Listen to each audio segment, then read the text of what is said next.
Hello అండి, welcome to Srilatha's kitchen అండి. ఈరోజు శ్రీలతాస్ కిచెన్లో మనం చూడబోయే ఇంట్రెస్టింగ్ హెల్దీ డిలీషియస్ రెసిపీ ఏంటంటే లెమన్ పికిల్ అండి. మనకి నిమ్మకాయతో చేసే నిల్వ పచ్చడి చాలా రోజుల వరకు నిల్వ ఉంటుందండి. ఇది మనకి 6 to 7 months వరకు నిల్వ ఉంటుంది. చాలా రుచిగా కూడా ఉంటుంది. మంచి ఇమ్యూనిటీ బూస్టర్గా పనిచేస్తుందండి మనకి లెమన్ పికిల్. మనం చాలా సింపుల్ వేలో మనకి సింపుల్ ఇంగ్రీడియంట్స్తో ఈజీగా ఈ లెమన్ పికిల్ని ప్రిపేర్ చేసుకోవచ్చు. ఈ లెమన్ నిల్వ పచ్చడిని మనం అన్నం, రోటీ, చపాతీ, పుల్కా అన్నిటిలోని కూడా చక్కగా వాడొచ్చండి. వేడి వేడి అన్నంలో పిల్లలకు కొంచెం నెయ్యి వేసి పెట్టామంటే చక్కగా ఇమ్యూనిటీ పవర్ పెరుగుతుంది. లెమన్ పికిల్ని ఎలా ప్రిపేర్ చేయాలనేది ఈరోజు మన శ్రీలతాస్ కిచెన్లో మనం చూసేద్దాం. నేను ఇక్కడ 1 kg వరకు లెమన్స్ని తీసుకొని శుభ్రంగా వాష్ చేసుకొని తుడుచుకున్నానండి. ఈ తుడుచుకున్న లెమన్స్ అన్నిటినీ కూడా ఒక్కొక్క దాన్ని ఇలా నిలువుగా తీసి కట్ చేసి పెట్టుకోవాలి. మొత్తం లెమన్స్ అన్నిటినీ కూడా ఇలాగే కట్ చేసి నేను ఒక బౌల్లోనికి తీసి పక్కన పెట్టుకుంటున్నాను. మొత్తం అన్ని లెమన్స్ని కూడా ఇలాగే నిలువుగా కట్ చేసుకోండి. మనకు అడ్డంగా కాకుండా నిలువుగా కట్ చేసుకొని ఒక బౌల్లోనికి వేసి మొత్తం అన్నీ కూడా ముక్కల్ని తయారు చేసుకొని పక్కన పెట్టుకోవాలి. ఇప్పుడు లెమన్ పికిల్కి కావాల్సిన పౌడర్ని రెడీ చేసుకున్నామండి. 1 kg లెమన్కి 1 టేబుల్ స్పూన్ వరకు మెంతులు, 1 టేబుల్ స్పూన్ వరకు జీలకర్ర, 1 టేబుల్ స్పూన్ వరకు ఆవాలు వేసుకోవాలి. ఇవన్నీ కూడా మీడియం ఫ్లేమ్లోనే పెట్టి చక్కగా ఇలా రోస్ట్ చేసుకోవాలండి.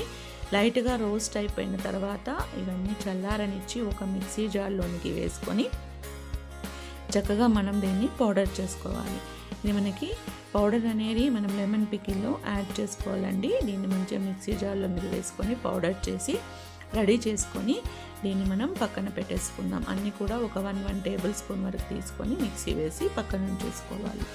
ఇప్పుడు లెమన్ పికిల్ తీసుకుందాం. 1 kgకి ఈ చిన్న టీ గ్లాస్ వరకు ఉప్పు కారం పడుతుందండి. అంటే ఆల్మోస్ట్ ఒక 50 grams ఉంటుంది. ఇది మనకి 1 kg ఒక 50 grams ఉప్పు, 50 grams వరకు కారం ఈ చిన్న టీ గ్లాస్ కొలతతో యాడ్ చేసుకోండి. అన్నీ కూడా ఒకే గ్లాస్తో. అలాగే ఒక పావు గ్లాసు వరకు మనం ఇందాక జీలకర్ర మెంతుల పిండి యాడ్ చేస్తున్నాం. 1 టేబుల్ స్పూను.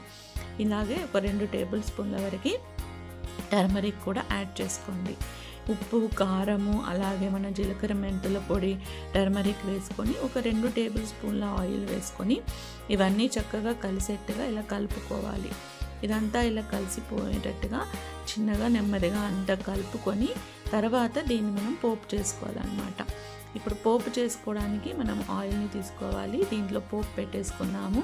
ఒక ప్యాన్లో ఒక 1.5 గ్లాస్ వరకు ఆయిల్ని వేసుకోండి. ఇందాక టీ గ్లాస్ ఉంది కదా, ఆ టీ గ్లాస్తో 1.5 గ్లాస్ వరకు ఆయిల్ వేసుకొని 1 టేబుల్ స్పూన్ వరకు జీలకర్ర, టేబుల్ స్పూన్ వరకు ఆవాలు, అందులోనే కొంచెం వెల్లుల్లిపాయలండి, ఒక 10-15 వెల్లుల్లిపాయలను కొంచెం ఇలా నలుపుకొని వేసుకోవాలి. అందులోనే కొంచెం కరివేపాకును కూడా యాడ్ చేసుకోవాలి.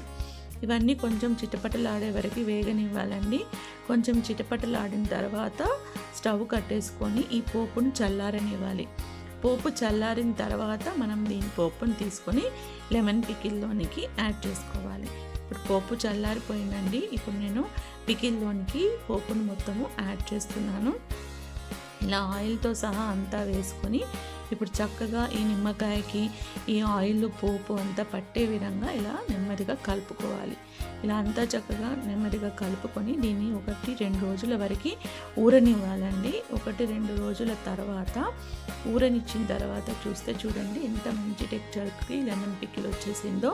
ఇలా మనకి చక్కగా 2 రోజులు అయిందంటే మంచిగా ఊరిపోతుంది, చక్కగా రుచిగా తయారవుతుంది. దీన్ని కొంచెం వేడి వేడి అన్నంలోకి కానీ లేదా రోటీ, చపాతీ, పుల్కా దేంట్లోని కానీ మనం వేసి పెట్టామంటే పిల్లలకి మంచి ఇమ్యూనిటీ అనేది పెరుగుతుంది. చాలా రుచిగా కూడా ఉంటుంది. చూసారు కదా లెమన్ పికిల్ ఎంత సింపుల్ వేలో మనం చక్కగా ప్రిపేర్ చేసుకోవచ్చు. మీరు కూడా ఈ రెసిపీని తప్పకుండా ట్రై చేసి చూడండి. రెసిపీ నచ్చినట్లయితే లైక్ చేయండి, సబ్స్క్రైబ్ చేయండి, కామెంట్స్ని షేర్ చేయండి, వీడియో చివరి వరకు కూడా వాచ్ చేయండి. ఓకే అండి, థ్యాంక్ యూ ఫర్ వాచింగ్.